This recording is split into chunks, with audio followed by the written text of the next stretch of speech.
Greetings, cinephiles. Are you looking for a movie analysis podcast that stands above the rest? Then look no further than Collateral Cinema, the only movie podcast that matters. We analyze good movies, we analyze bad movies, and yes, we also analyze the in-betweens of the world of cinema. So if you like what you hear, find us on Facebook, Instagram, and Twitter. And listen to us on Apple Podcasts, Spotify, Google Podcasts, and wherever you get your podcasts. And yes, my friends, we are 420 friendly. So when you listen to us, Smoke it if you've got it. And now, here's a new episode of Collateral Gaming. The show starts right now. I'm Ashley Chancellor. I'm Zachary Gio. I'm Megan Gomez. I'm Dan Rockwood. And I'm Devin. And this is Collateral Gaming with... The Last Video Game Podcast. Watch out!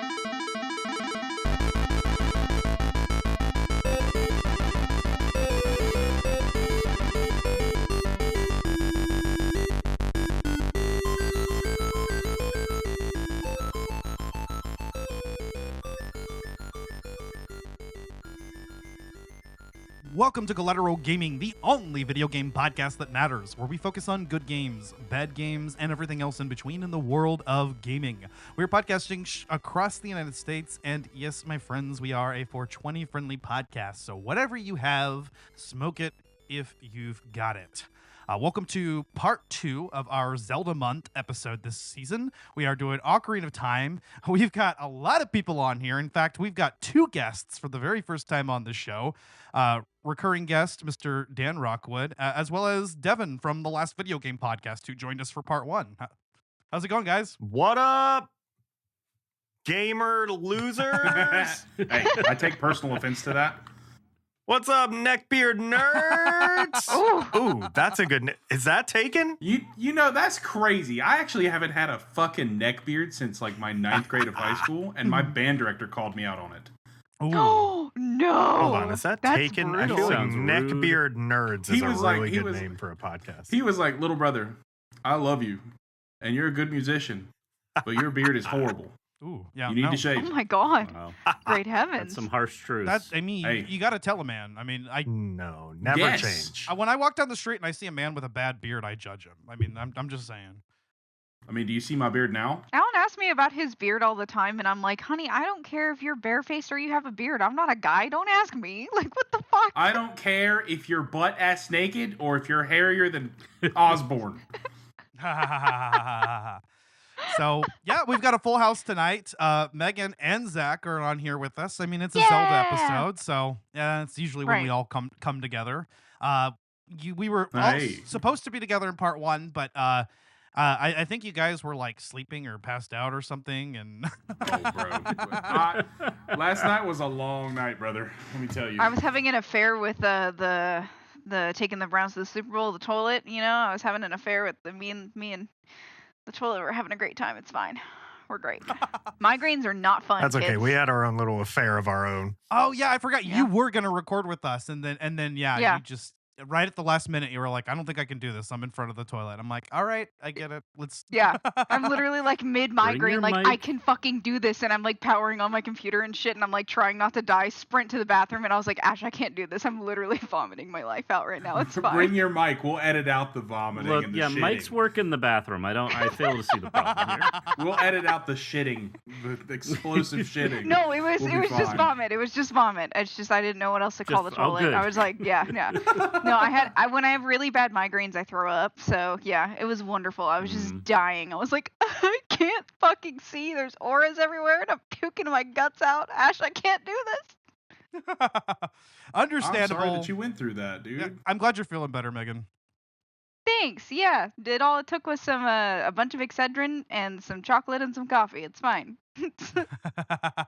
Throw Some some magical remedy right there. throw some fentanyl in the mix. Obscene amounts of caffeine work for headaches. No fent. None of that. I don't do none Caffeine of and that shit. fentanyl. That's all you gotta Yeah, do. ketamine, fentanyl, just mix them all together. Throw in some opioids and you've got yourself a pinata of Yeah, it's fine. It's fine. Well, folks, we are here to talk about Zelda: Ocarina of Time. Devin and I had the chance to talk about it at length in part 1 of this episode. So I wanted to hear you guys' opinions on the game, your experience with it, where it ranks for you personally. Go ahead. So for me personally, Ocarina of Time is probably one of the staples of my childhood as far as gaming is concerned. It's the first the first full-on action adventure game that I played that not only kind of took me to a different place emotionally, but also, opened my eyes to a whole series that would just take me on a ride for the rest of my life. Because I actually played Ocarina of Time for the first time back in like 2004. So the Wind Waker had already been released. There was already Majora's Mask. You already had all of the earlier titles like the OG Zelda, Zelda 2, which I'll never play. Fuck that game. A Link to the Past. I started my whole video game adventure with the Oracle games, and being that we didn't have a lot of money growing up, I was really it was like a fantasy of mine to play all of these super awesome big Zelda games. And Ocarina of Time was actually the first game that I got for my Nintendo GameCube when my parents bought it for me for Christmas. And it took me 6 months to beat that game for the first time. But I remember being like, I was a 9-year-old kid when I got that game, and I was so enthralled in the story, the adventure, the music, that it's a game that I'll never forget. And to be quite honest, it seems like Ocarina of Time was kind of like the baseline for all of the games today that I thoroughly enjoy. When it comes to a sense of adventure, a really amazing story, an amazing score that ties you emotionally to those stories, and the exploration, the secrets that you can find in the world, from the fairies to stumbling upon Lon Lon Ranch and escaping with Epona. It's to seeing Hyrule Castletown just completely desolate from Ganondorf's rule the first time you draw the Master Sword. It's a complete experience, and it is well deserving of being one of, if not the best video game ever created. And I'm biased because I'm a Zelda fan, but I think anybody looking from the outside in can agree. If they took the time to actually play the game, they would see that modern video games today owe a lot to Ocarina of Time specifically. And I love it so much. It's definitely in my top 5 Zeldas. It's not my favorite, but it's definitely in my top 5, and we wouldn't have Zelda today if it weren't for them actually taking the leap into 3D with Ocarina of Time. Hell yeah, brother. Yeah, I actually, Yeah, 100%. out of the 5 of us, I don't think it's any of our personal favorites, but it's up there for us, right? Yeah. Oh, yeah, It's for like, sure. yeah, I think it's like number 3 for me, for sure. Skyward Sword is still my baby, man. I love that game. That's fair. I mean, that's a bold take, but Hey.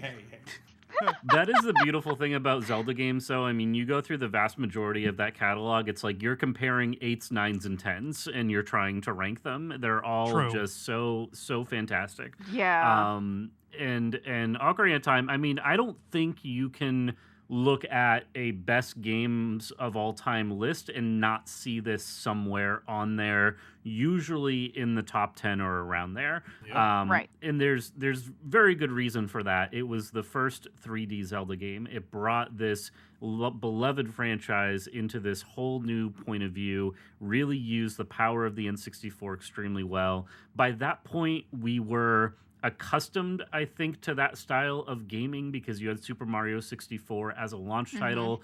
Ocarina of Time launched a couple years into the N64, but it did a lot of things that games had not done up until that point. And a lot of the action-adventure games we play today directly take inspiration from the mechanics and things that were included in this game. It's just phenomenal, and as much love as it gets, it somehow still is like almost an underrated Zelda game, which is I know goes against like everything I just said. But I feel like, and we've gotten so many other good games, people often when they are asked what their favorite is, it is not uncommon now to hear something, you know, especially like Breath of the Wild, like Skyward Sword. Twilight Princess is a big one. That's Megan's. All of these games that That's you know we mine. would not have had without Ocarina of Time, for sure. Hey man, Skyward Sword gets too much hate, man. It's them damn motion controls that everybody hates. But that It story's is. so fucking good. The story is really Yeah. good, and actually, Zach, my experience is similar to yours. But fun fact, I never owned any of the consoles. I've never owned an N64. I've never owned a GameCube. I played on my best friends as a child. And her mom used to. We would like spend like a school week, like right before Christmas, right around Thanksgiving, so around this time of year. Um, my parents would let me stay at their house, and we would go through every night after like doing our homework and having dinner and stuff. Alan says hi. We Hey. would go in, and every night she would play 2 to 3 hours of this game for us and tell us like all about the game, all about the lore. There was a book, so we would like help her with the book and everything. So this was a huge experience for me as a kid because I watched somebody else play it before I played it, and I was allowed to play it. Like they let me play on their 64 when they were playing on the GameCube. So I've never owned one of these consoles, but it was such a huge moment for me because it was my first time experiencing something like that, especially coming from, I mean, y'all probably don't know Yeah. this, but my parents are a lot older. So, like, I got my first PlayStation when I was a teenager. Like, I never experienced a lot of the things until I was older. So getting to see this as a young child really put an imprint on me. And like I remember just like listening to the music from another room from the first time and asking like, what is that? And they were like, you've never like heard of like Zelda? And I was like, no. And I'm like 7 or 8, you know, so I'm like around Zach's age at the time. And then I watched this and I was like, what the fuck? Like I knew what video games were, but like I had never experienced something so captivating as Ocarina of Time. And now it's like burned into my soul. Like I can't, like every time I think of Zelda, it's synonymous with Ocarina of Time. Like I think that's a lot of people's views on the game, and I feel like it's like, you know, um, not to beat a dead horse, but like what Zach and Dan are saying, you know, it's like it's one of those things where you can feel so much from this game into like the games that we have now, even into the Zeldas we have now. You can feel that spirit continue to be moved forward, and it's just so cool. And like even like the puzzles, like when you think about the puzzles, like this for me was the first game where I had to really, really think about what I wanted to do to get to the end result that I wanted to be at. And I think that's just such a cool concept that's been carried into things. Like even like thinking of like God of War's puzzles, for example, like throwing, you know, your axe, it's kind of like the boomerang, or, you know, like some of the Yeah. claw shot stuff that you do in some of the Yeah. other games. It's very similar and synonymous with that. True. Yeah. You know, one of the things that I think about a lot, I actually, for the past year and a half, I've spent a lot of time playing Elden Ring. I'm sure everybody here knows exactly what Elden Ring is. It's a pain in the ass. It's one of the hardest games I've ever played in my life. But the entire time I was playing through Elden Ring, the one game that continued to pop into my head, actually, at first it was Breath of the Wild because of how open it was. But then you started having to follow a more direct path, and it reminded me of Ocarina of Time because you have just this big, open, expansive world that you can explore, enemies that you can fight. And the most important thing was being able to target specific enemies. And that was the biggest thing. Yeah. Like targeting is in most Oh, games yeah. nowadays. Most Yeah. action Z-targeting. adventure games, you Z targeting Yeah. or like clicking Mhm. I think it's like clicking the right stick on the PlayStation controller for like God of War or for Elden Ring or something like that. And it's just everything kind of connects back to that adventure on style Horizon, it's the that trigger. Ocarina of Time Mhm. brought. Yep. And so it's really awesome to think about how all this expanding universe of video games that we have, you can find one or two elements in each game that Ocarina of Time, it just had it first. We forget a lot that, and I don't want to like simplify or minimize the process of creating a video game. I'm not a game developer. It is hard. Yeah. It is complicated. I don't understand it myself. But if you're going to make a game today and have an understanding of how to do that, there's like a well-paved highway that you can sort of follow and pull from and things to be able to look at, you know, what you want your game to be. A lot of these early games, especially when we were just entering the 3D space, they had to manufacture these mechanisms from the ground up. So the concept of Yeah. Z targeting is so like mind-numbingly obvious today, but it had not been done before up until that point. Yep. Yeah. And even tying into that as well, Dan, like what you were saying about the developing and stuff, it's so crazy to think of like the year that this came out, right, was like the year I was born, which is so fucking crazy to me. That like you start to think about it in the terms of development and like the way that the games come to be and things like that. Like in 1998, we had a game where you're walking from one area of the map to another, and inside the understanding of that little cartridge, you go from one sound to the other. You go from one game set, like, well, not one game, but like one soundtrack piece to another. And you can walk back to the other side. It's 2-3 steps for the player, but you're already switching back and forth between those musical cues. Like just thinking about that and not even thinking about the Z targeting or the fighting or any of the narrations or any of the stuff that you do. Just that alone for me was so mind-boggling to think of like how far we've come, and even with Zelda music or like how scores have developed just because of the way that I think they did this score and the way that they mapped these sounds to parts of the map really like developed things for different games that we have nowadays. Like you go to one area of the map on Breath of the Wild or Tears of the Kingdom, for example, because they're two Zelda games, and you're going to have Lurelin Village. You're going to have stuff going into, the Rito Village, all of that sort of stuff. And it's like that all kind of stems from Ocarina of Time. Yeah, it really does. I mean, I talked about this in part 1, but open world by today's standards is a completely different thing. But back in the day, this was insane. The fact that you could have this massive open map that you could explore, and it was all in 3D. And in a lot of ways, Ocarina of Time is very similar to A Link to the Past. It's like A Link to the Past transitioned into 3D. We talked about that yesterday.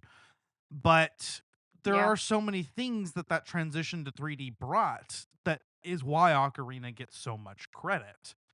And on top of that, it's got this cool time travel gimmick. It's got a fantastic soundtrack. I mean, all Zelda games do. And in a lot of ways, it really is almost a perfect game. Like just looking at the Yeah. execution. 100%. And Absolutely. It's so important. So a thing that I get hung up on sometimes because people are like, well, it was only good because of nostalgia or because you played it when you were younger. I don't think that applies for this game. Clearly, we all have memories of playing it when we were younger. For some of us, I know for me, it was my first Zelda game. This is what got me into Zelda, period. And we have those memories associated with it. It still holds up on its own as a terrific game. Great gameplay, Oh my great God, story, great combat. The dungeon design is so good. The music, of course, is amazing. I fully believe you take a child today, sit them down. Maybe there's a little bit of a learning curve, especially if they have been binging like Fortnite and everything else that the kids are playing. Yeah. But I fully believe that a actual child today would have a lot of fun and a really fulfilling experience playing this game.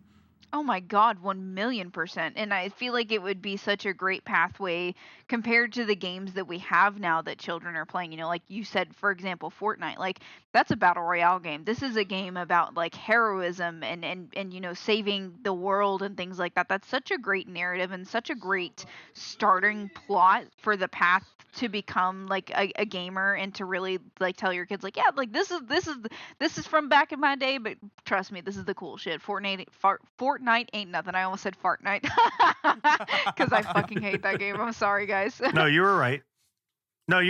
Fart Night's correct. You also have to think about them getting over the hump of like thinking that it's an ugly game, because most kids nowadays are in this modern age of technology where Yeah. everything is like hyper Play realistic. the 3DS version then. Well, I mean, yes, Yeah. that's what I'm saying. Like So it's good. beautiful, but kids might Come have on, a difficult Nintendo. time We need getting a into it. remaster. We do. We definitely do. And I know technically the one on the 3DS does count. But dude, a full high definition remake of this game, dude, it would probably top Nintendo's best sold games ever. I mean, if they can do one for fucking Link to the Past, they can. Yeah, we might not get it for 10 or 20 years, but I mean, it's within our lifetimes. It's coming for sure. Yeah. I think so. am I. They have to. I was thinking about it. I could see like a full-on remake of it. Like Ocarina of Time 3D is fantastic. It's the definitive version of this game. We talked about that yesterday. Besides the fact that it's on a tiny little screen, that's like its only caveat. And sure, you could port Right. that version, remaster it, and that would be fine.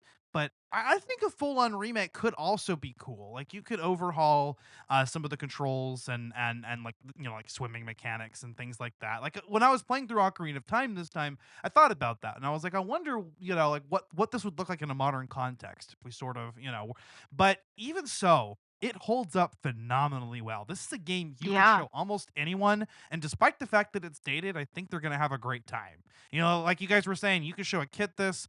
This was a high consideration for me to show my daughter as her first Zelda game. Right now, I'm kind of leaning towards the Wind Waker. I think that might be the best option. That's was a my good first Zelda. one. Yeah. Devin, that's your favorite, right? Hell yeah. The fish in that game sound so funny to me, and they're excellent in Wind Waker. How many times have you guys bought Ocarina of Time? I own at least 3 copies. Probably 3 or 4 times. Yeah. I've bought it twice now, yeah. Okay.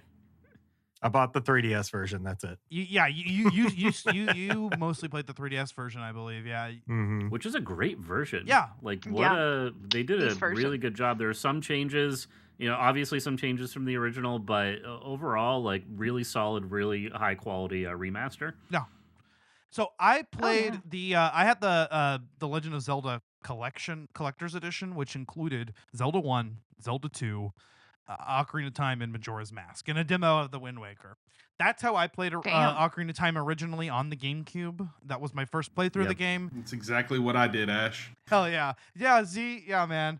And then I got the 3DS version when that came out, was super stoked about it. And then I also have access to the game on the Nintendo Switch Online emulator, which is... I was playing that version and the 3DS version concurrently in preparation for this podcast. I ended up playing the Nintendo 64 version more just because I was having issues. Like I couldn't find my charger for my 3DS at one point. So I was like, well, I guess I'll just continue my playthrough of the 64 version. Let me tell you guys, I mentioned this in part 1, but I this time I raw dogged the Water Temple. In the N64 version, no guide, no walkthrough. Wow. Yeah. You're a brave man. Damn. Unreal. That's it. That is kind of nuts, bro. I've heard that you can actually get soft locked in the Water Temple on Nintendo 64. You fucking can. You can. I've been there. Fuck. That sounds dastardly. Oh, It was crazy. years ago, but yeah. oh man, that would suck. Okay, that's a good opportunity for us to talk about our favorite dungeons. Ooh. Hell yeah, brother. Mine was the Spirit Temple. Devin, I think you told me yours was the Forest Temple. That's a popular choice. And Forest Temple's mine too, man. Yeah. You cannot beat the track for Yeah. that dungeon. You cannot beat the atmosphere. Searching for The atmosphere is huge. searching for the 4 pose, Yeah. the boss fight with Phantom Ganon, bro. It's unmatched. It's good. For me, It's it's like a 50-50 of Spirit and Forest. I think it's the best. I think it's the best dungeon in this series. I think Ooh, the that's Forest a Temple hot is take. That's a hot take. But it's that's a good probably take. the best dungeon in the series. Other than, for me, I really like the Fire Temple from Tears of the Kingdom, and yeah. the Sky Keep, surprisingly, from Skyward Sword. Oh, that's a good one. Yeah. I love Sky Keep, but we're not talking about those games. Yeah, for me, it's like 50-50 between like Forest and Spirit because I really love both of them. But honestly, in every game, fuck the Water Temple. Let's be so for real. The Lake Bed Temple. It's not as bad as everyone says. The Lake Bed Temple is, though. It kind of is, though. Like, I'm... In Ocarina, it's the worst. In Ocarina, it's fucking ass. But that's the point, isn't it? It should be difficult. You know, if you're going to play with water levels and stuff and you're a little over halfway through the game at that point, it needs to start getting challenging. Because if you're committed to beating that game, come on, make it difficult. Give me a challenge. That's another reason why Ocarina of Time is such a beautiful game. To this day, it still remains an immense challenge to get through the whole game, especially if it's your first time and you're not using walkthroughs. Just getting to the Shadow Temple is a pain in the ass. It can be, yeah. So true.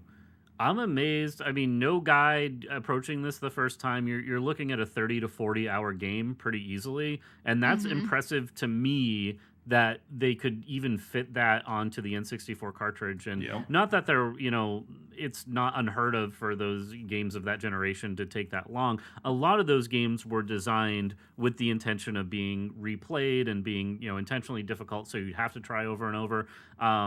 Ocarina of Time, though, it's just such an amazing story. But that is, I mean, you're looking at dozens of hours of gameplay just to go through that one story.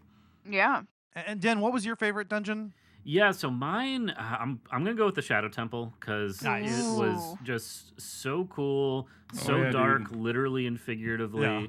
When I think of Zelda dungeons, I think about the fight on the like the boat that you're taking the ferry, and enemies are jumping down, and you're like floating through the darkness. Like it's such a cool, really like kind of terrifying temple at times, but just so much fun. To be honest, that would probably be the dungeon that you could kind of like show people of our age that haven't played the game but are thinking about getting into it, because a lot of content and stuff in TV, movies, and games is like very dark, and realistically a lot of people are invested in that stuff. I think that's why The Boys is such a popular TV show. But if you showed them like a clip of the Shadow Temple, just the ferry ride, and even the boss, I mean, you fight, what is his name, King Bongo Bongo on that giant drum, it's one of the coolest things ever. Fuck Bongo Bongo. Fucking hate that fight. I'm a big Bongo Bongo That's fan. another thing, man. Ocarina of Time also just excels so hard on their bosses, man. It's just such a good time, except for the Water Temple boss. Yeah, Marfa. Yeah, we don't talk about Bruno. Falls a little short, but you guys talked about the Spirit Temple, Twin Rova, one of the coolest bosses in so all good. of Zelda. That thing is so fucking cool. So fucking cool, man. Also a really awesome like Dark Nut encounter too, because it's you're in like this beautiful throne room, and it's very intimidating. The first time you go through, you're like, holy shit, I'm about to get my ass kicked. And a lot of people, including myself, do get their asses kicked by that Dark Nut. Excuse me. Oh my god, yeah. It's an Iron Knuckles, sir, not a Dark Knight. Iron Knuckles, sorry. Sorry. Nerds! They're the same fucking thing. They just renamed them in Adventure of Link. Your mother. Do you guys have a least favorite dungeon in Ocarina of Time? For me, it's Jabba Jabba's Belly. Jabba's Belly. Yeah. Ooh, Do not like that. Do not like carrying around Princess Ruto. Do not like. Don't enjoy it. She's a hoe, bro. I'm sorry. Yeah, I'm with you on that one. Yeah. But my wife and I, earlier this year, I wanted to take her through it. So we started Wednesdays being Ocarina of Time evenings, and we would play. So she would play Nintendo Switch online, and I got the N64 controller so she could get the authentic experience. And I would play alongside her on the 3DS, which made helping her through puzzles so much easier because I could just play it myself and tell her what she has to do or show her exactly what she has to do. That's so fucking cool, man. That's so cool that you wanted to torture her like that by getting her the N64 controller and not letting her play with a newer one. It was great. We got out of it. Like, it's been, we got busy, but then we had to get back into it. So I want to start that up again. I love that. Dan, that's iconic. Can you just stop being so iconic for 2 seconds? Like, me and my wife made this Ocarina. Dude. That's so fucking dope. Like, me and my husband are over here being weebs playing fucking the First Descendant and COD, and you're like, yeah, me and my wife are playing alongside each other playing Ocarina of Time. I'm like, goddamn. I actually got my wife invested into Zelda, and she's actually about to beat Breath of the Wild for the first time. I just bought her Tears of the Kingdom, and she wants to go back and play through every single Zelda title. She's watched me play through Majora's Mask, Wind Waker, and Twilight Princess, and Skyward Sword as well.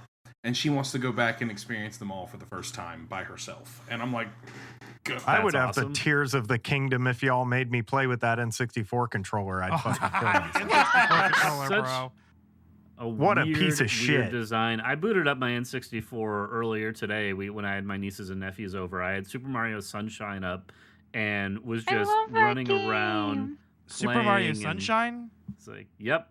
Sunshine is the best. It's so fun. That was on the GameCube, bro. Sorry, you had Super Mario Sunshine, the N64 edition. Hell yeah. It's my favorite version of the game. I'm a moron. Yeah, I was, okay, you just unlocked a memory for me. I was trying to get my N64 booted up, unlocked a memory from like 8 hours ago.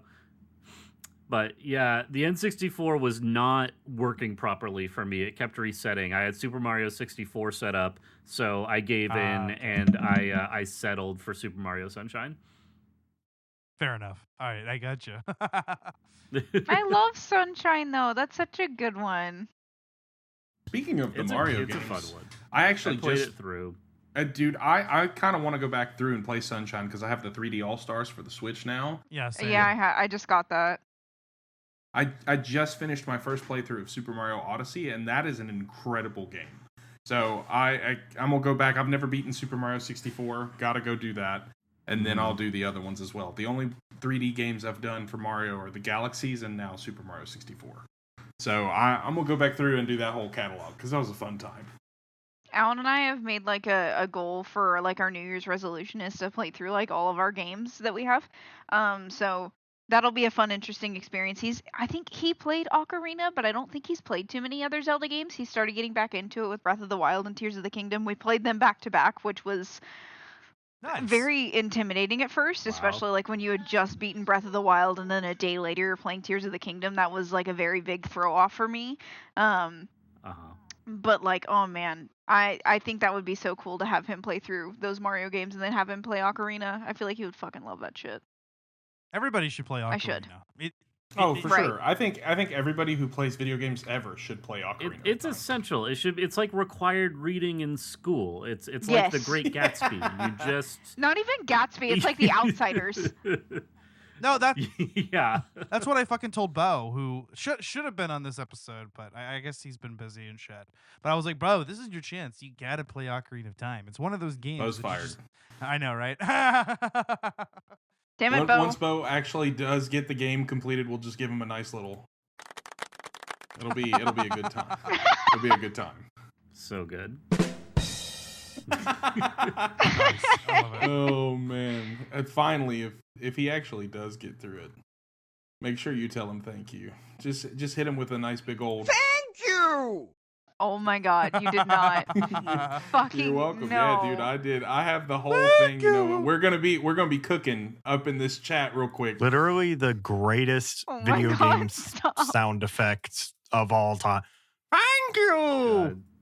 So many sound effects that I don't actually know if they're going to come through on the recordings, but it's still good. So many things.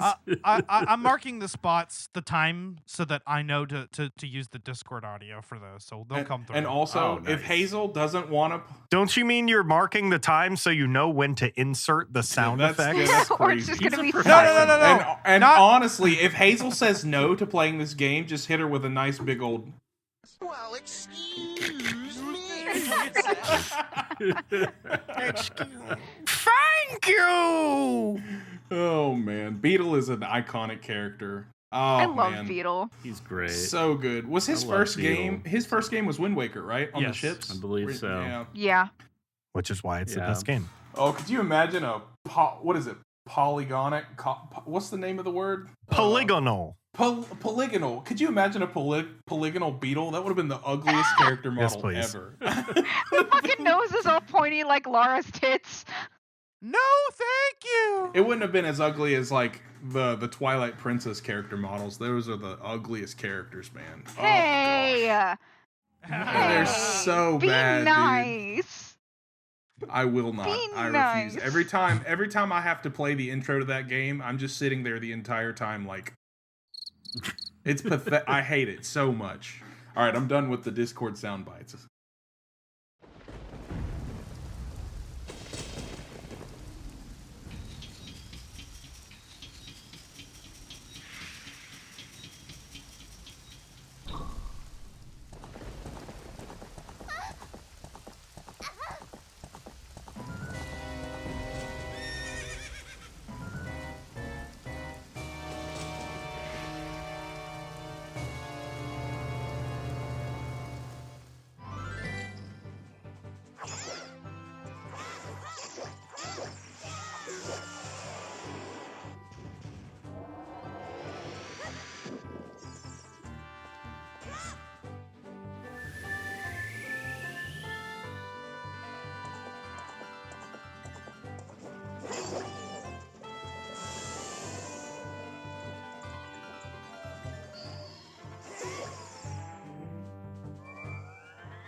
Are we gonna go through and rank Zelda characters by hotness? Because I mean, I'm here for it, but we'll be here for a while. I mean, So Link is number one. Link, hold on. Link from Twilight Princess is number one. I love my wife, but he can get it. And you just talk shit on the character design. Okay, Link is the only good-looking character in that game, besides Zelda. And Midna at the very end. I was gonna say fuck Midna is a you. human. Come on. Midna's fucking hot as shit. I would let her do whatever she wanted to me. Fuck you. Okay, yeah, true. Wow, cut out that soundbite. That can be the trailer for this episode. You know what, Megan? Megan can do whatever, or not Megan. Sorry. Oh no! I think I'm gonna go with the girl from the Bomb Tube Bowling Alley. Fuck that mini game. I went on a rant about that. He did. He popped off in the group chat and he was like, "I fucking hate this shit." And I was like, "Ash, are you okay?" I did the You same were thing in part going one. through it. I felt so bad. I was what night were you sending those chats? Because I was like, Just a I couple was nights doing ago. something really fun, and you were just like, I fucking hate Bob Shoe Bowling. In all caps. If y'all could please check the side chat. If y'all could just go to the top of your screen where there's a little chat bubble in the corner and just click that real quick. Oh, okay. And now tell me what the Lord. hottest Zelda character is. I heard, Wow. Understood, recognized. I hope this doesn't awaken something in me. Wait, where? Hit the chat bubble. Bro, you use Discord more than any of us. No, I'm aware of that. In the top right corner, there's a little chat bubble, and you the hit drop. that, Okay. and you will All see. right, cool. I got it. You will see an Hot image diggity damn. of a certain Zora from Ocarina mean- of Time. Now, maybe she doesn't look like that in the game because, Do you again, think it polygons. smells more like fish? Stop. Wow. Stop. Stop. Whoa! Don't put me on a I didn't seafood know diet. this kind of podcast. It's gonna be I on mean, a seafood I'm diet. sorry. Woo! Do not apologize. He said, "Do not apologize." Well, fish only smell like fish when they're dying. So unless she's dying, Woo! I know I'm dying for a piece of that. Never mind. I mean, maybe I just got a thing for these Zoras, but I think that they make Mifa's them iconic, though. I mean, Mifa's so that's beautiful. pretty hot. Yep, just sent a picture of Mifa in the chat as well. Mifa likey. Yeah, she's fantastic. That was the first time in any game there was a fish character that I was like, I could see it. You know what? I see for Mifa, it was a very wholesome experience for me. I was in love with Mifa the first time I played Breath of the Wild because she was so sweet and pure, and she loves Link, Yeah. dude. You can tell. And Link's like, Guess who fucking dies?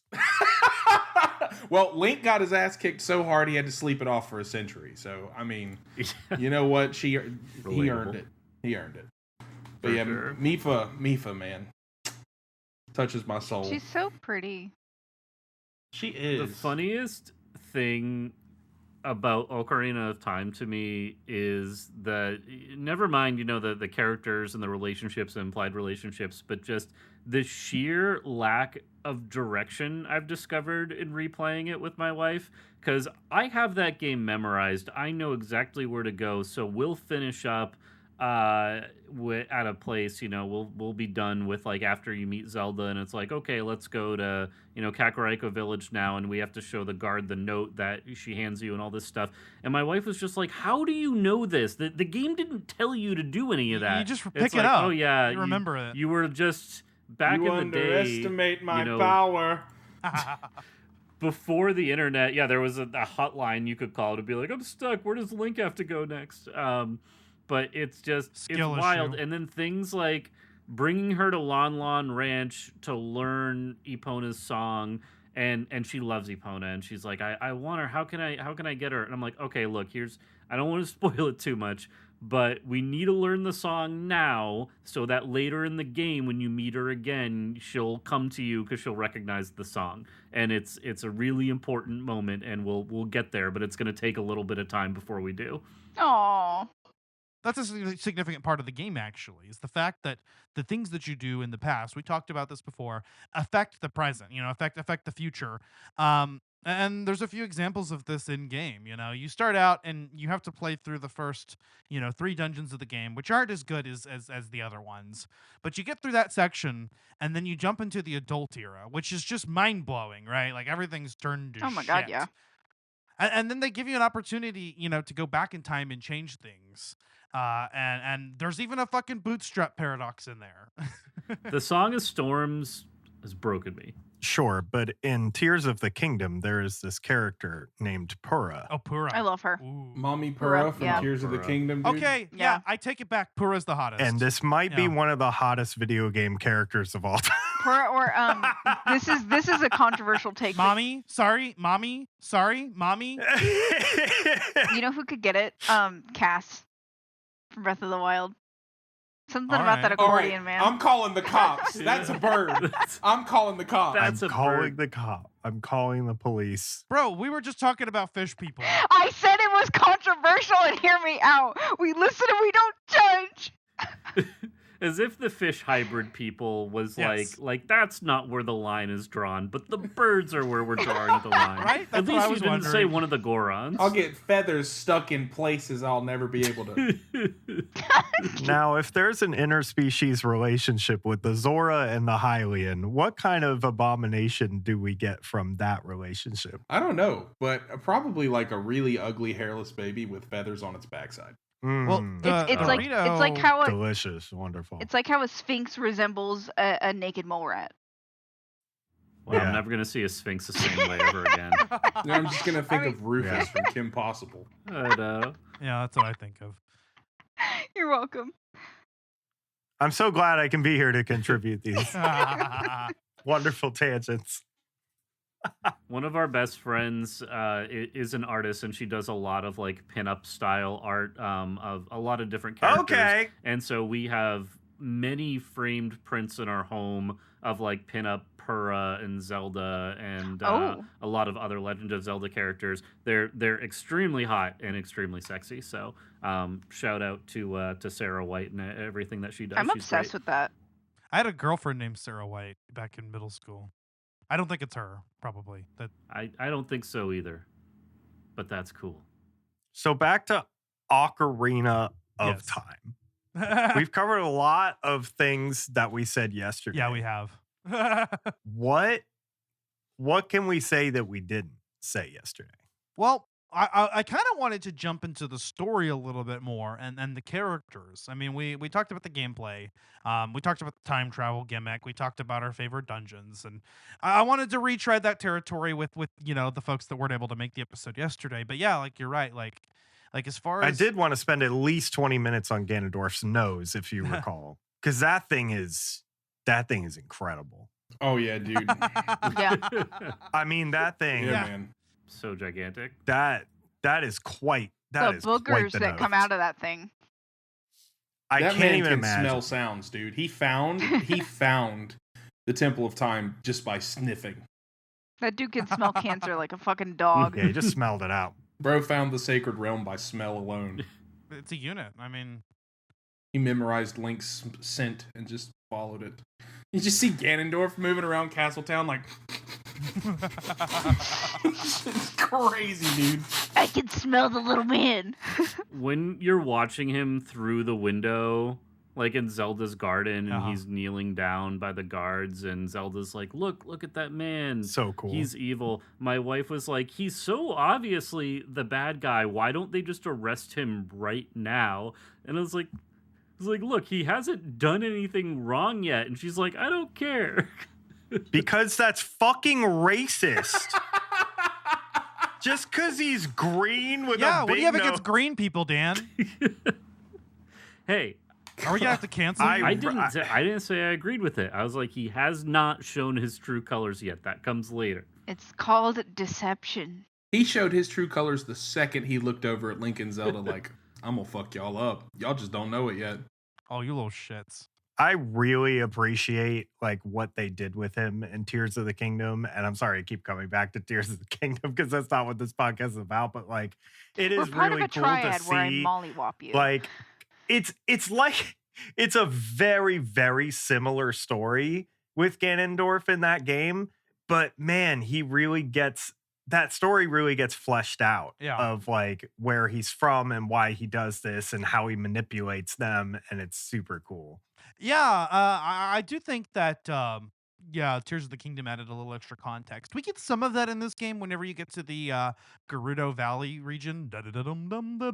Listen. If Gerudo Let's go. Valley from fucking Ocarina of Time is not your favorite fucking soundtrack song from any Zelda game, you're fucking wrong. Yeah, no, I agree. We literally said that yesterday.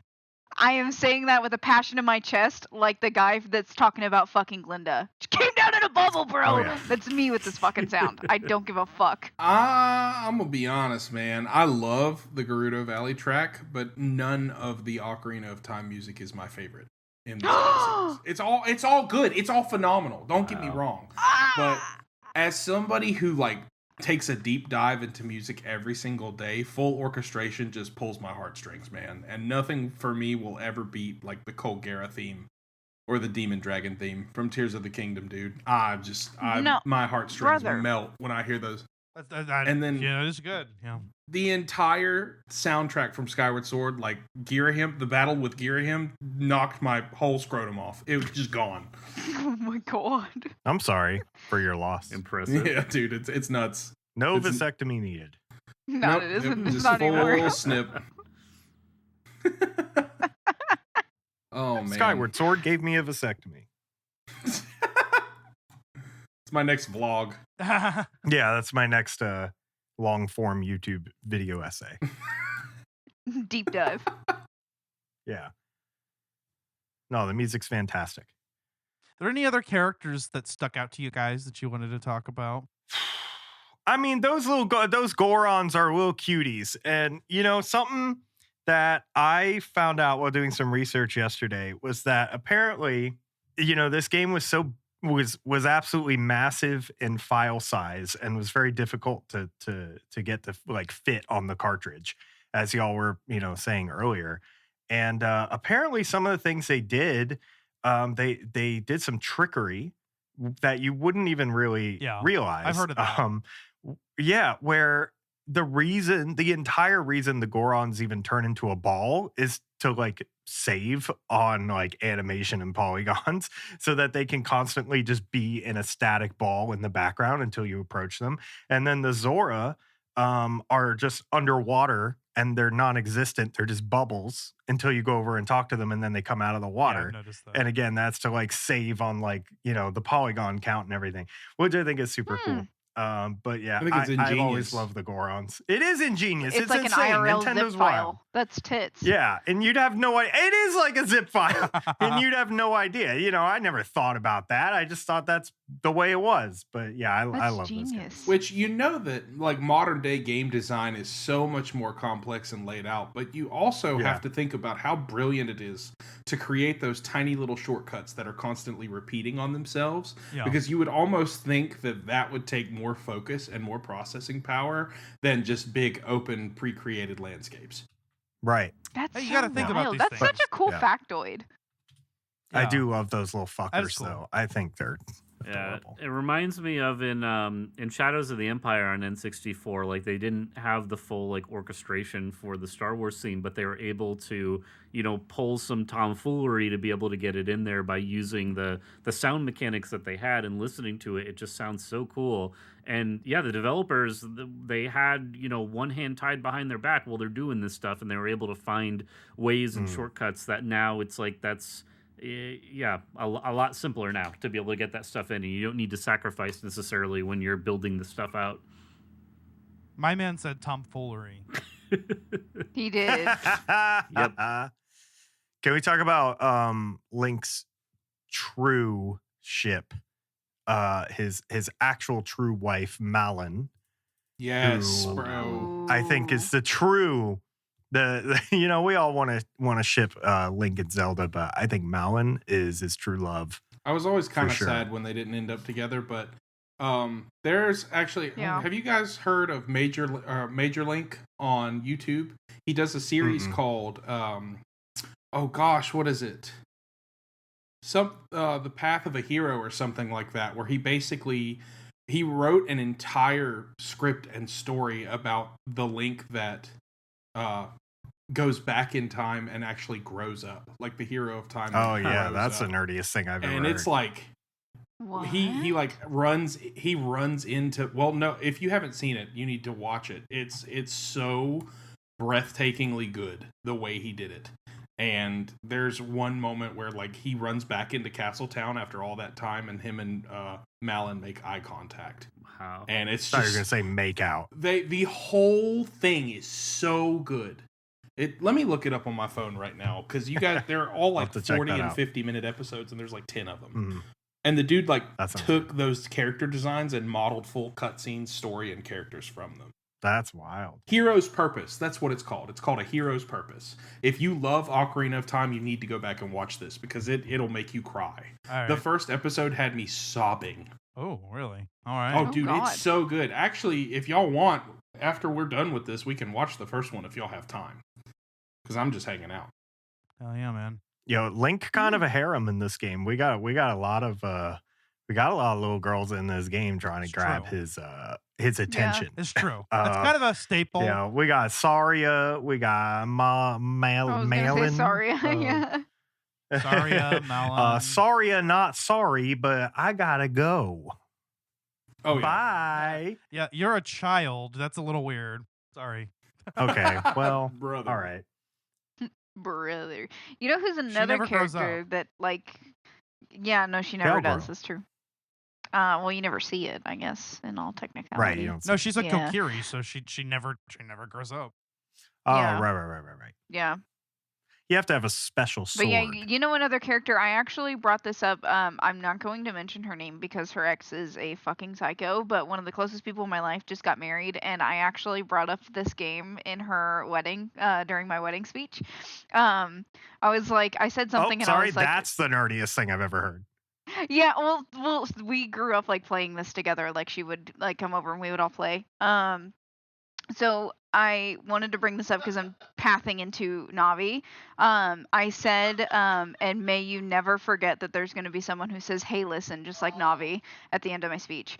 But yeah, another character, Navi. That I feel like that is one of the most iconic bits of this fucking game, and like the story about Navi is fucking sad.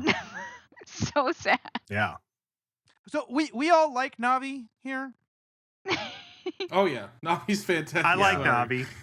I think it's understandable that people get annoyed. She can be a bit much at times, but Navi is a fantastic character. And I mean, Link doesn't have a character, so Navi is a nice little stand-in for his non-existent storyline. He's the And the whole impetus for his adventure in Majora, right? I mean, Yep. yeah, that's In true. search of a That's friend. very That's true. Right. Yeah. Yeah. Very emotional, too. There's a lot of depth to that is for another So discussion. good. But holy crap. Tattle was a better companion, though. Yes, That for is sure. my preference also. Da-dee-da-dee-ding. I need to replay Majora's Mask. I've only beaten it once. Really? Yeah. Yeah. Really? Got to do it. It's time for a revisit, brother. Oh, sorry. Mhm. Really? Yeah. Really? I've only beaten both of these games twice. Really? Ocarina of Time, I have put in a really sad amount of time into. I've definitely beat this multiple times. It's probably the Zelda game I've beat the most number of times, along with Majora. It's just an infinitely replayable game. I mean, you can come back to it, Yeah. and there's always something to enjoy. It's a game that I think somebody mentioned it earlier. You just kind of learn things about, and you remember. Dan, I think you mentioned it. Yeah, like you just memorize certain facets of the game, the playthrough of it. That from an outsider's perspective are a little strange. Like, well, how would you know where the fuck to get that? Well, see, I know where to get the Hylian shield for free, so I'm not gonna pay for it, right? Yep. Right. Yeah. Every fucking time. I think this and Resident Evil 4 are maybe the only two games that I can pick up at any time, and I don't need to think about what my next objective is. It's just rote memory at this point of where to go, what to do, what secrets to find, how to defeat each enemy. It's all just hardwired into my brain. Yep. It's like, I feel like that's kind of like I think this that's and Metroid Skyrim Prime for for me. me. Wow, we all went Yeah. such different directions with that. Dave's like Resident Evil 4. Zach is like, yeah, for me that's Metroid Prime. For me, I'm like Skyrim. What the? Oh, mine is Final Which Fantasy is Tactics. so funny being Skyrim with how much you can do in that game and in what order you can do it in. Fun fact, I broke the graphics card on my PlayStation 3. Playing Skyrim, I played it to the point where you couldn't see anything, but you could hear the game.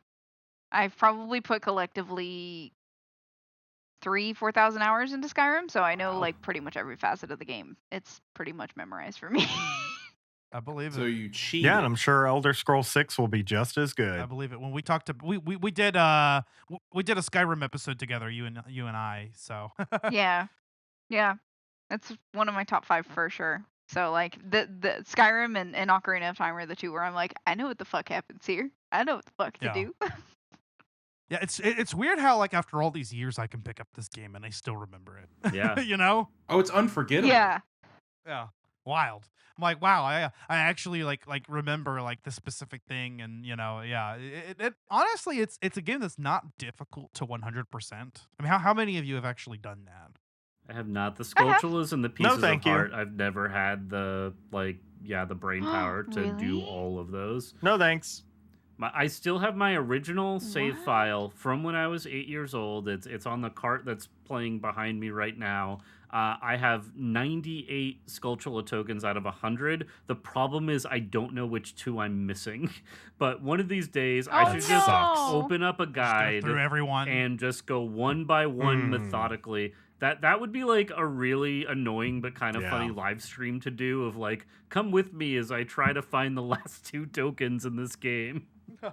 from my eons old gameplay. Oh, dude, it's like it's the longest running series on YouTube because you spend like the next 6 years trying to do it. I mean, the game Dude. isn't that big comparatively to like a Breath of the Wild. Even if I just like brute forced it, I should run into one. Although it does double the size because some only come out at night. Some Yeah. are in trees and will only come out when you roll into them. Right. Which that's another funny thing with my wife being like, the game doesn't tell you anything. We'll be running, across the field and it'll be like, oh, roll into that tree. There's going to be like a Skulltula that falls out of it. And again, she'll be like, how do you know that? I'm like, it's just, I did it once, 23 years ago and it has stayed with me ever since. Yeah. Oh yeah, bro. Little secrets like that are hard to come by. You literally never forget them, and they're beautiful. Yeah. Right. It's like today I was playing Tears of the Kingdom today, and I was on the Great Sky Island because I just restarted it. And I ascended through a platform that I had never ascended through, and I unlocked a Korok. And I was like, huh? Okay, cool. That's there. That's dope. So cool. But yep. Yeah, well, I beat the Running Man and I actually got the Triforce. Whoa. Damn. You must have hacked Pop that off, King. game. Crazy. Jesus. Cash cooked. No, you guys realize like there were so many like stories about this game. This is one of those games that has like a whole iceberg of Oh my God, of, yes. of like, conspiracy theories and whatnot. It'd be actually that would be a really interesting episode just in and of itself, right? Yeah. Just talking about like all the things that came about on the internet that, or not on the internet, pre-internet, that just propagated, by word of mouth, magazine and shit, right? Like, and people, would say like, yeah, I beat the Running Man, but he's programmed to beat you by 1 second every time. You can't access the Triforce in the game, but some people believed it. The one other game that I could think of that's really comparable to it is Final Fantasy VII, right? With like the number of ways people tried to Mhm. like save Aerith. Yes. Yeah. I will say for all of the Zelda games, my goal in life, and this may be unobtainable at this point. I don't know unless I score at like Goodwill or half price books or something. But I have a life goal of getting every guidebook for every Zelda game. Dude, that's awesome. And displaying that'd be that a on a really shelf. cool collection. That's a good goal. I make sure it's one of the few series that like I bought the Tears of the Kingdom like guide when it came out, the collector's edition like hardcover. I always make sure I pick those books up. Yeah. Yeah. Because I'm looking for the Twilight Princess one now. I'm doing my desk is Zelda themed, so I want to do at least one guidebook that like for a game that I'm not currently playing because I have the Tears of the Kingdom one, but we've been playing it on and off. I want to have at least one and then have like the floating shelf of just like all of the Zelda games on there. So yeah, that's like I need to do that. It's so I want it so bad. Actually, speaking of, let me grab this little guy. Oh. He sits on my shelf. The guides are funny Fuck yeah. too because it's like to justify the money I spend on them, I will use them when I want to look something up. And it's so dumb because it's like I could Google this thing and it will take me 2 seconds, but no, let me open up this giant book, find the page I have to go to. There's just something very special about doing it that way, and so I like the physical guides. Yeah, it makes me feel scholarly. I'm like, let me consult the guide. You're like Hold on. Gandalf cool. in Fellowship of the Ring, like going to the library to learn about Sauron. Yes. And That's exactly how I fucking feel. Leave me alone. Someday you'll be able to pile through all of your guides, finding like the right solution. Come to find that like Koroks are hidden somewhere in Ocarina of Time. Oh God. Yeah, now I'm like playing Astrobot and I can literally, I'm like, I can't find this one bot. And I just like press the PlayStation button and it's like, you pull up the hint button and it's like, he's right there. And you're like, oh. Well, and the 3DS version adds a Sheikah Stone hint system on top of the Navi hint system, but yeah, that one's a little difficult to use because like you have to teleport back to the Temple of Time or Link's house in order to access them.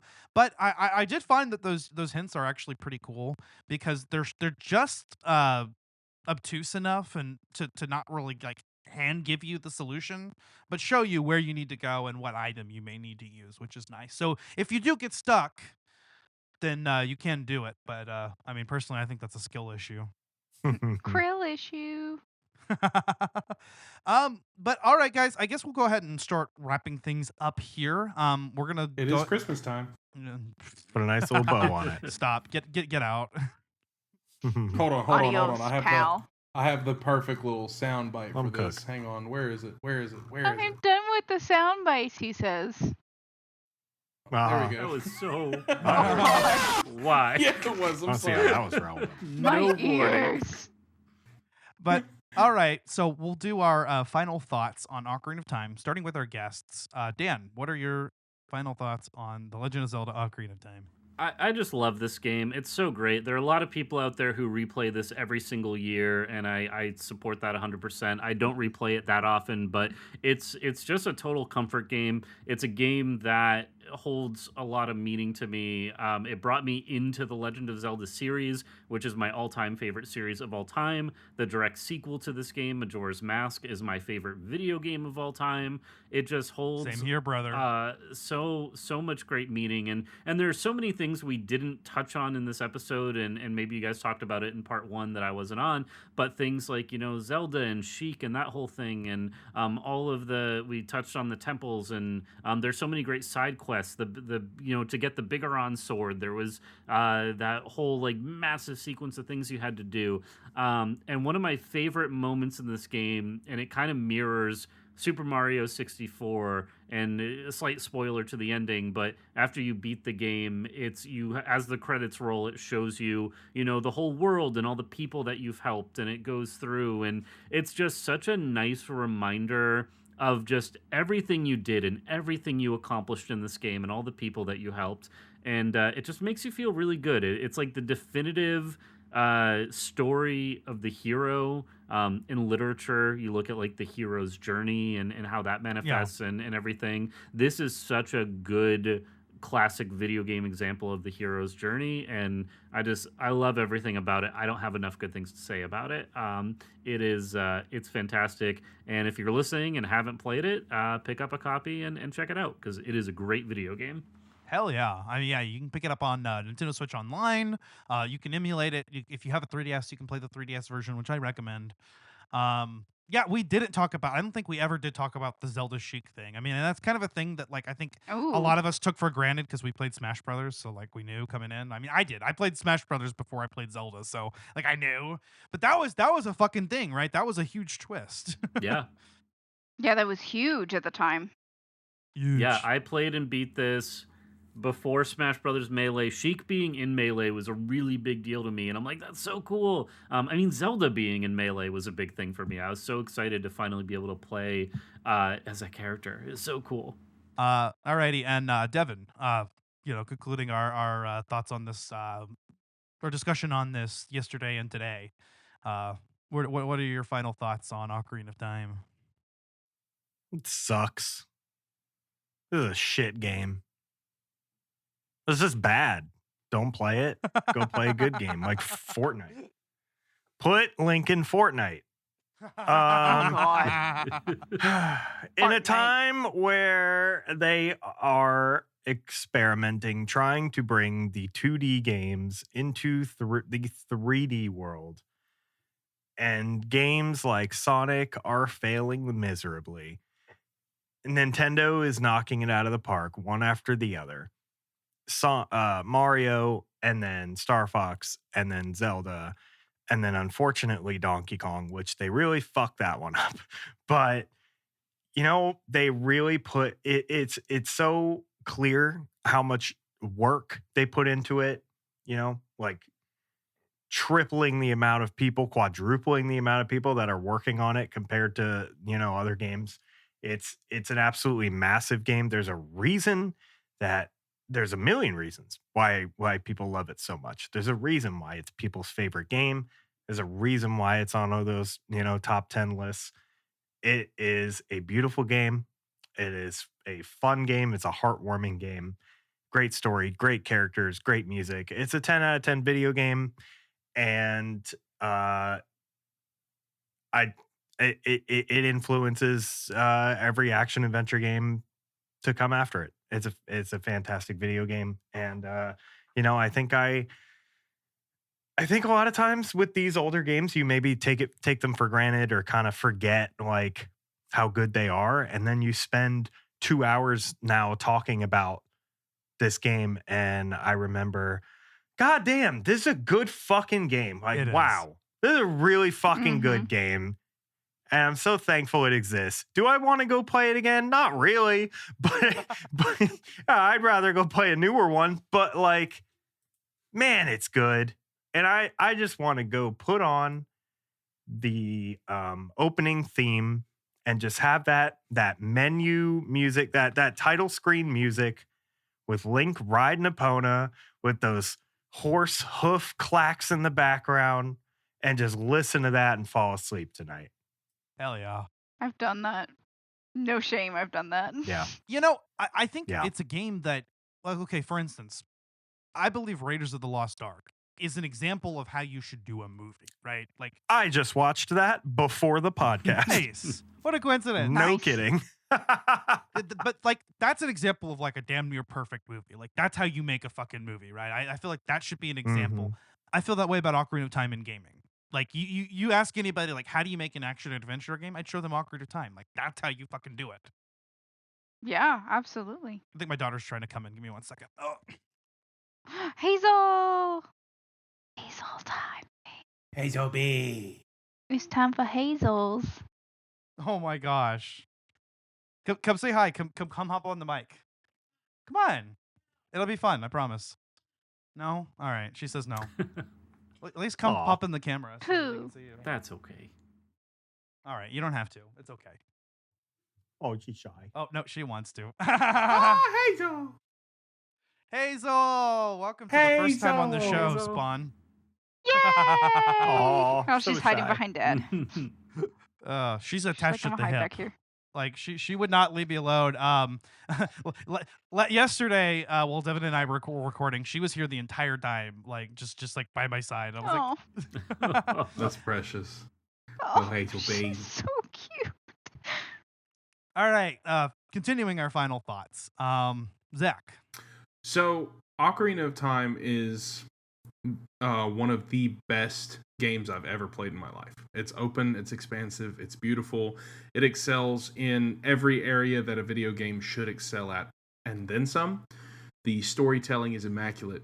It draws you in. It pulls on your heartstrings. It gives you a wonderful, satisfying conclusion. With also, if you're old enough to understand it, moments of dread, because what happens to Link after the events of the game? True. Majora's Mask expands on the child Link, but what happens to him when he grows up? And so I think that Ocarina of Time did an amazing job of just opening up storytelling and expansive natures in video games as a whole. I think that it brought to life something that without it, I don't know if we'd have it in video games today. Concepts, ideas, inputs, gameplay mechanics, just a sense of adventure. All of it started with this game. And to open it up and put it into a 3D format really just goes to show just the beauty of, the storytelling. And I'm kind of getting lost in the sauce as far as emotions are concerned, because I love The Legend of Zelda so much, and I owe a lot of that love to Ocarina of Time. When I finished Ocarina of Time, I was so hungry for the next 3D Zelda title, and it was awesome because I jumped right into the Wind Waker right after that. But I owe my love of video games as a whole to the Zelda franchise, and a lot of that comes from Ocarina of Time. So I love it. It's a 10 out of 10 video game experience. It's not something you can go wrong with playing. Everybody's said it, but I'm going to say it. If you haven't played it, you really owe it to yourself to have that experience at least once. Yeah. Because when you do that, you're sharing in an experience that basically unifies gamers. Because, everybody loves GTA 5, or Grand Theft Auto, everybody loves Skyrim, everybody loves Call of Duty, yada, yada, yada. But when you go back to the root of where it all really began, it's that game. And I love it. I will go back and I will play it again and again and again, and one day I hope to play it with my son or daughter. And it's something that I hope that they play with their son or daughter. And as long as The Legend of Zelda is alive, it will owe its success to Ocarina of Time. So I'm grateful for it. I love it. And, there are things about the game that I don't like, but that doesn't matter. It doesn't take away from my overall love of it. My dog pisses me off, but I would die for him. So it's just one of those things where you can't go wrong with it. So Hell yeah, brother. Beautifully said. All right. And Megan? Yeah, I think I'm in agreement with a lot of what everybody's saying here.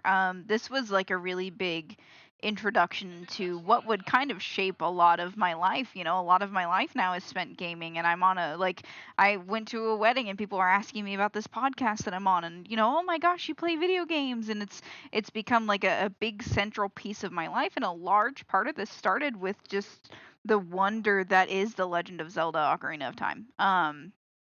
A game that ironically is about a guy named Link, and he's not named Zelda after all.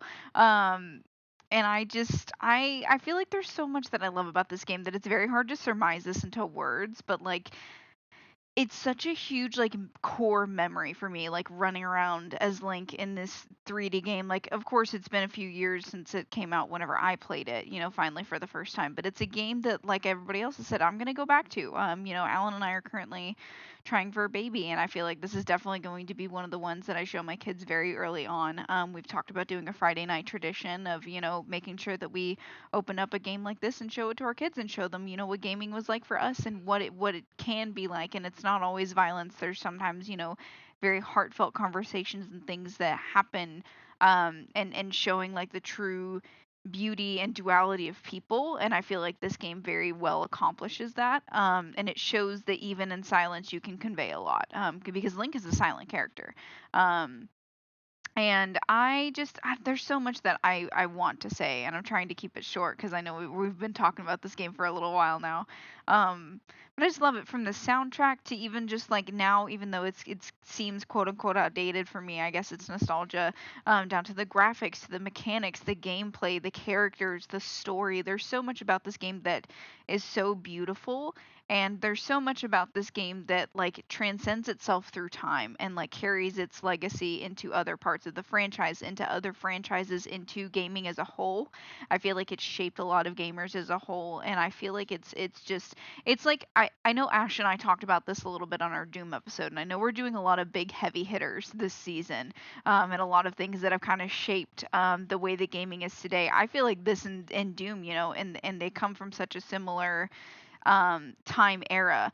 These games really are the stepping stone to where we are today, and what we have made gamers to be today. And even if you've never played it, I feel like this is a game that you need to jump back into nostalgia and play. It's not the most beautiful game compared to, like games we're just talking about, Red Dead Redemption, The Witcher, Horizon. You've got, sorry guys, Hazel popped on the screen for a second. I had to wave. Um, you've got all these beautiful, wonderful games, and so many of them need to give the credit to Ocarina of Time, and we need to. I feel like we need to have a resurgence of it in our culture because it really does deserve that attention. Hell yeah. Fucking A, yeah, yeah. Well said, everyone.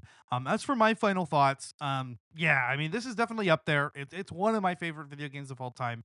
No, it's not even my favorite Zelda game. I mean, I think that, you know, most Zelda games that took Ocarina's formula, I feel like improved on that formula, and that's just a personal feeling. But looking back at like the objective facts of what the game meant to gaming culture, what it meant for the series, the transition to 3D, you can't argue against its place as a cornerstone of the Zelda franchise, and it's no wonder that it's on a pedestal, that it's a lot of people's favorite Zelda game.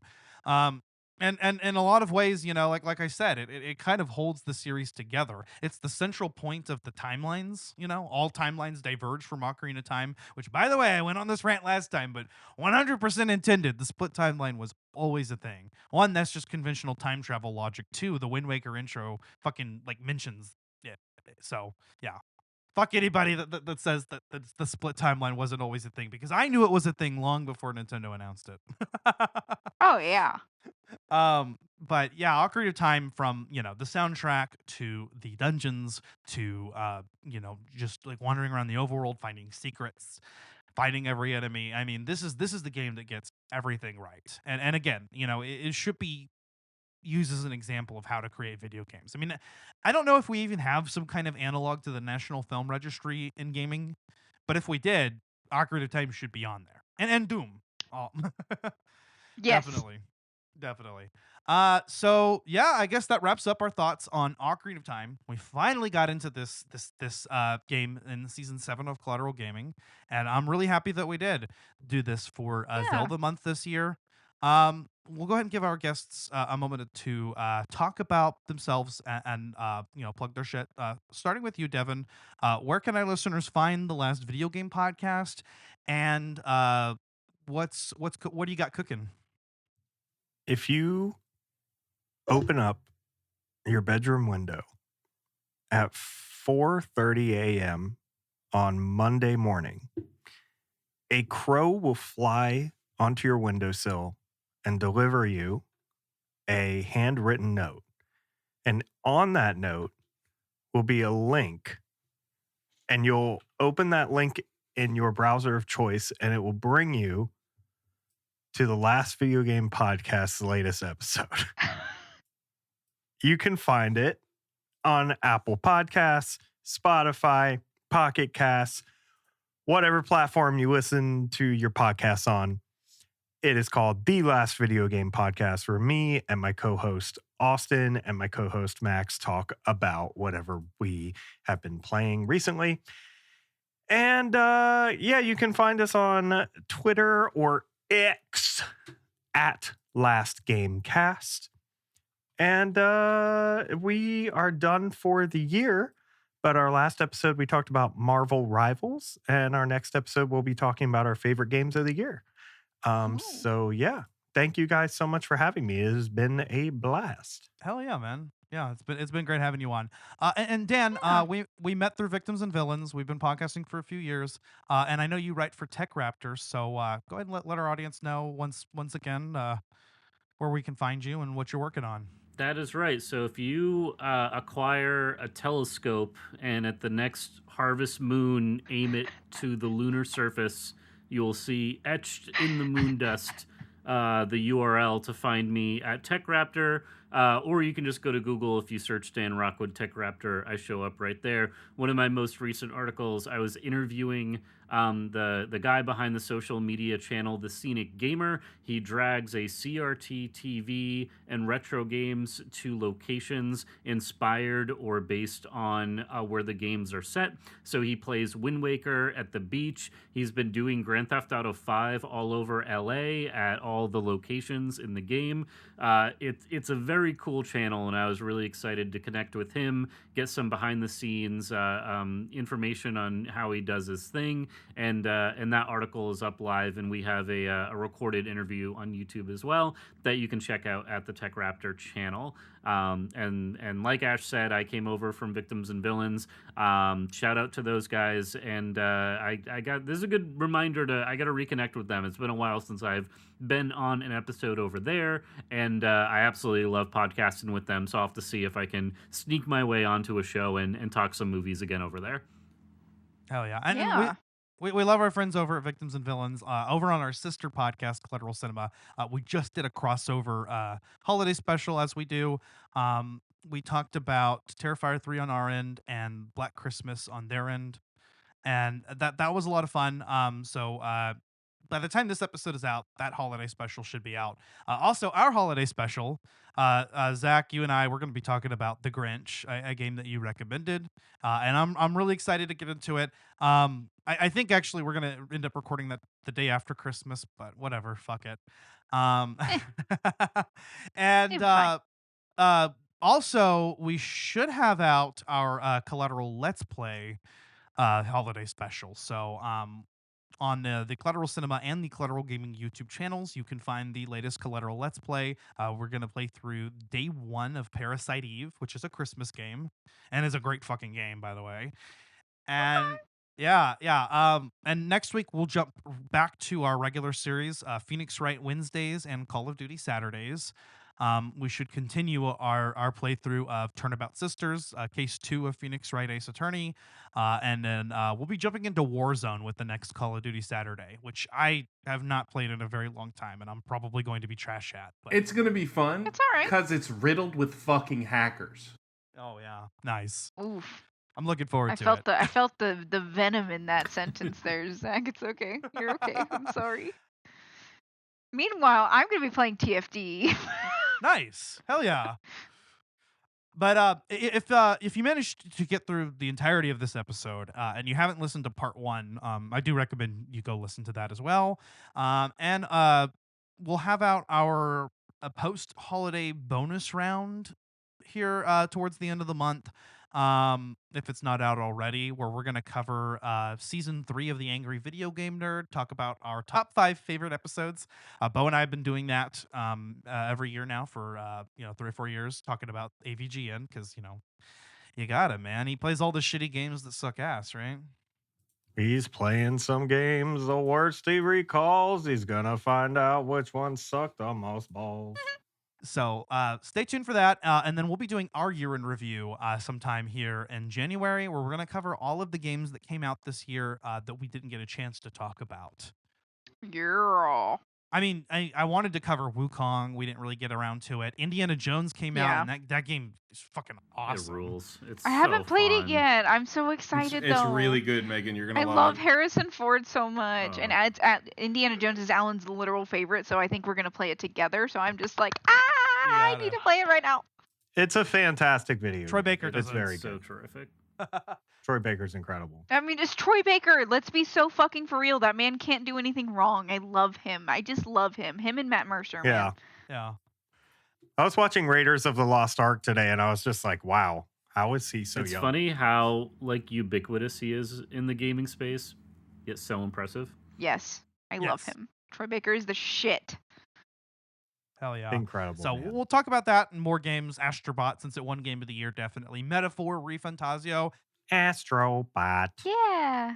I played through quite a bit of that, and I really liked it. And I want to touch on it. One of my favorites of the year for sure. So many games that came out this year. 2023 Oh and my gosh, 2024 yeah. were both great years for gaming. Almost too many. Oh my god. 1,000,000%. There's so much that we Agreed. have to talk about. I feel like that's going to be a pretty long episode because we've got a lot to cover. There's a lot of good games this year. Holy shit. Yeah. It was a good Yes. year. I don't know if you guys would want to, if any of you have been playing Persona 3 Reload. I've been playing it in real time Yes. since April. So I just wrapped my December 22nd today, obviously. And yeah, the game, as far as I know, wraps up on New Year's Eve. So I'm like a little over a week away from beating that game. That is so fucking cool. I've never heard of anyone doing that. I'm not being sarcastic. That's fucking awesome to do it like that. That's crazy. Dude, he inspired me to do it with because you mentioned doing it with Persona 5, and so I Yes. got Persona 3 Reload, and I started doing What? it. But I have to admit, I fell off in August, and I haven't come back. That's so It cool. is such a fun way to play those games, and I have to shout out, it was not my idea, but a couple guys that originally from IGN, Jonathan Dornbush and Tom R. Marks, they did it and have a podcast where they go week by week and they talk about it. So I play along with them, and it's so fun because I play the week and then they release an episode, and I get to hear them, talk about and recap and unpack the week in the game that I got to play. So it's really cool. I kind of wish more games had that style.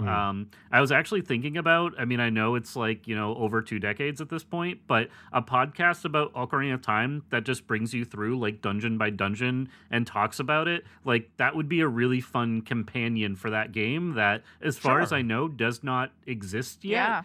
Or if it does, shout it out. Let's find it. But that would be a cool way for someone to experience that game for the first time, to play it, like beat the Deku Tree and then listen to an episode, all about the Deku Tree. I think that would be pretty cool. That is an That awesome would be idea. sick. It would require some like research, to kind of try to find things about like the development. Yep. And I think you could do a really in-depth podcast on that. It's a great idea, sure. Dan.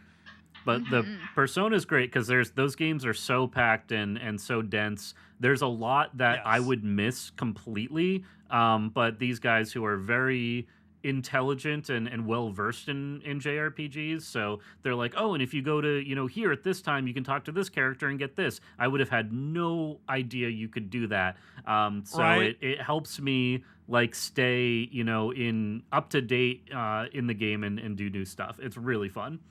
Hell yeah, man. Awesome. And you did say doo-doo. I did. It's correct.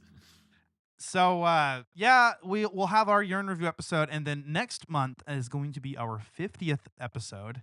We're going to be talking about can't believe Super Metroid, and I'm really excited. Yay! I can't wait. It's going to be a great time. So stay tuned for that and more. We're just getting started on season 7 of Collateral Gaming. Again, we're calling this the Golden Season. We did Doom, Ocarina of Time, and Super Metroid. What a fucking combo, man. Yeah, no kidding. We're doing all the heavy hitters. That's what I've been saying. And there are still more to come because a lot of great shit's coming out. Oh yeah, man. I know. We didn't even really do like a news segment and talk about like the Game Awards winners. Is it really Worth talking about? something No. that's worth discussing? No, it's not. No. Silent Hill 2 got snubbed, and I'm still mad about it. Yeah, it did. Wukong that was got my a little game of- snub too. That was my game of the year. Which one?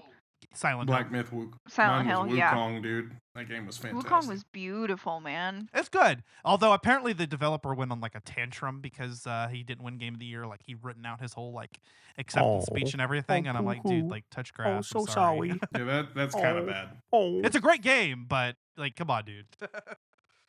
Jesus. Oh, so sad. You ain't no look at that little baby. Yeah, I don't know. On our sister podcast, Collateral Cinema, like I mentioned, we do have our holiday special out. We also did Bad Movie December this month. We talked about Neil Breen's Pass Through, as well as Samurai Cop 1 and 2. Yo, fuck that movie, though. What, Pass Through? Oh my God. That's a good one. We love the but- Breen, bro. The Breenius. Ooh, that was a rough one. Is that the newest one, or was that Twisted Pair? Twisted Pair, actually, the newest one is the sequel to Twisted Pair, which is Cade the Tortured Crossing. I haven't watched it yet, Okay, I haven't seen that. but it is out. Was Twisted Pair the latest one? the latest one before that The one, yeah. Before that? Yeah, it was Twisted Pair. And we covered... That was one of the hardest movies I have ever watched in my life. Man, you just got to understand the Breenius. He's I was just going in and out of consciousness the entire time. Bro. Like, no joke. I was like hallucinating during it. I was exhausted by the end. But on Collateral Cinema, we'll have out our year in review episode as well. And then next month, I believe we're getting into our anime content. So I believe we are doing my pick, which was the last Naruto the movie and Ghost in the Shell. So that's going to be a fun time getting into those anime films. And you can find Collateral Gaming and Collateral Cinema wherever you get your podcasts. We are on Apple Podcasts, Spotify, and especially Good Pods. We do recommend checking us out on Good Pods and helping us climb up the ranks. By the way, we are the top. We are the number one in top 100 indie video game monthly on Good Pods. And that's so cool. Look at us go, guys. Yeah. Hell yeah. Nice. Just had to brag about it because that was awesome. Made my fucking day. So appreciate all of our listeners, all of the fellow podcasters that we work with, and affiliates. Devin, Dan, thank you for being on. This was great. You're welcome. And Zach, Megan, glad to do an episode with all of us. Thank you. Yeah, this was so fun. Find it. Let me find it. Let me find it. Let me find it. All right. Thank you! There we go. And thank you, Beetle. Fucking A. If you want to support the show, we do have a Patreon where we have Let's Play video game commentaries. I haven't added to those in a while, but now that I have a capture card, I'd like to start doing that. And you can also check out our merch store on TeePublic, where we have all sorts of merchandise, so get you some Collateral Media swag. And you can also buy us a coffee on Buy Me a Coffee. I should have all of those links in the show notes. And I think that's about it. That's all I got. So with all that being said, I've been Ashley Chancellor. I've been Zachary Guillo. I've been Megan Gomez. I've been Dan Rockwood. And I'm Devin from the Last Video Game Podcast. This was Collateral Gaming, and we are out. Goodbye. Thank you! Thank you!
Collateral Gaming is a Collateral Media podcast. All music and game clips are owned by their respective creators and are used for educational purposes only.